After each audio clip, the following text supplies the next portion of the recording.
વૃદ્ધો સાથે ઠગાઈની અનોખી મોડસ ઓપરેન્ડીનો પર્દાફાશ અમદાવાદ સાયબર ક્રાઇમ સેલે કર્યો છે। મૂળ પ્રકાર તો ડિજિટલ એરેસ્ટ જેવો જ છે।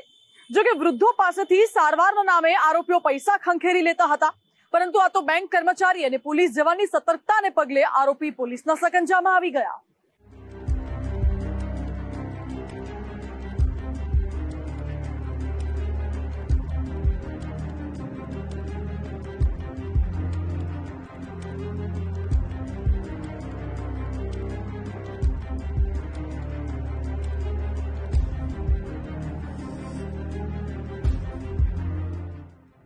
એકલવાયુ જીવન જીવતા વૃદ્ધો હંમેશા ઠગબાજોનો આસાન શિકાર બને છે।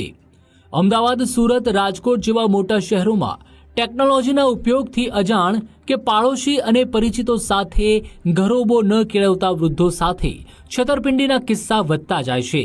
અમદાવાદની સાયબર ક્રાઇમ બ્રાન્ચના જવાનોએ બેંક અધિકારી મારફતે જાણ થઈ કે એક વૃદ્ધે 2 દિવસમાં એફડી તોડાવીને મોટી રકમ ઉપાડી છે।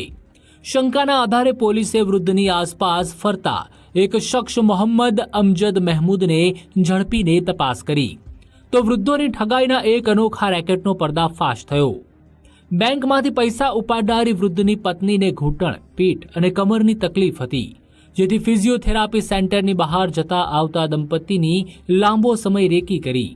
આરોપીએ પોતે ઇજનેર તરીકેની ઓળખ આપી દંપતી સાથે વિશ્વાસ કેળવ્યો અને વાતમાં પોતાના પરિવારના સભ્યને આવી જ સારવાર પેટે 15 લાખ રૂપિયા ખર્ચી દીધા હોવાનું જણાવ્યું, જ્યારે તેમનો ઓળખીતો મુંબઈનો તબીબ માત્ર 1 લાખથી 5 લાખમાં યોગ્ય સારવાર કરીને બીમારીનો કાયમી અંત લાવશે તેવી હૈયાધારણા આપી। આ ઠગ ટોળકીના સભ્યની વાતો પર વિશ્વાસ થતા વૃદ્ધે પત્નીનું દર્દ દૂર કરવા સારવાર માટે તબીબને ઘરે બોલાવ્યા, જે બાદ બોગસ તબીબે માલિશ કરીને ખરાબ લોહીના ટીપા કાઢવા પેટે પૈસા વસૂલતો હતો।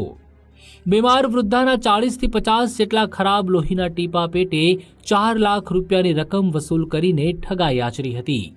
અમદાવાદના ડ્રાઇવિંગ રોડ પર આવેલી બેંક બ્રાન્ચના અધિકારીની સતર્કતાથી સિનિયર સિટીઝનોને સારવારના બહાને ઠગવાની મોડસ ઓપરેન્ડી ધરાવતી ટોળકીનો એક સભ્ય પોલીસના સકંજામાં આવ્યો છે।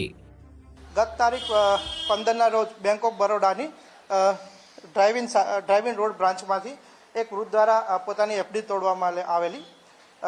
એમાં પહેલા દિવસે 15મી તારીખના રોજ 4 લાખ રૂપિયા અને 16મી તારીખના રોજ 2,70,000 રૂપિયા જેવું એમણે પોતાના ખાતામાંથી વિથડ્રો કર્યા હતા, જેમાં બેંકના મેનેજરને શક જતા કે ક્યાંક મુદ્દા ડિજિટલ અરેસ્ટ થયેલા છે કે નહીં, જેથી તેમણે પોલીસનો સંપર્ક કરતા અમે સ્થળ ઉપર જઈને જોતા સીસીટીવી ચેક કરતા વૃદ્ધાની આસપાસ એક માણસ રેકી કરતો મળી આવેલ, જેને પકડીને પૂછતાછ કરતા એ મૂળ પોતાનું આટા બરાજ સ્ટેટ રાજસ્થાનનો હોવાનું જણાવેલ અને એ લોકો ત્યાંથી આવીને આ પ્રકારના વૃદ્ધાને ટાર્ગેટ કરીને એમના પાસેથી સારવારના બહાને પૈસા લીધેલું જણાઈ આવેલ, જે અંગે એફઆઈઆર નોંધી આગળની કાર્યવાહી હાથ ધરેલ છે।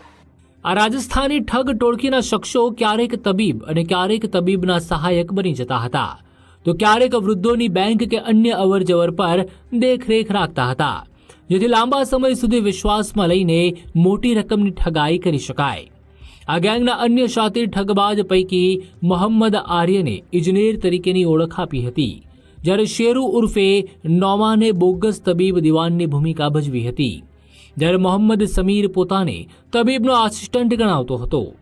સીસીટીવીના આધારે ઝડપાયેલા એક આરોપીના અન્ય સાગરીતોને સકંજામાં લેવા પોલીસે શોધખોળ હાથ ધરી છે।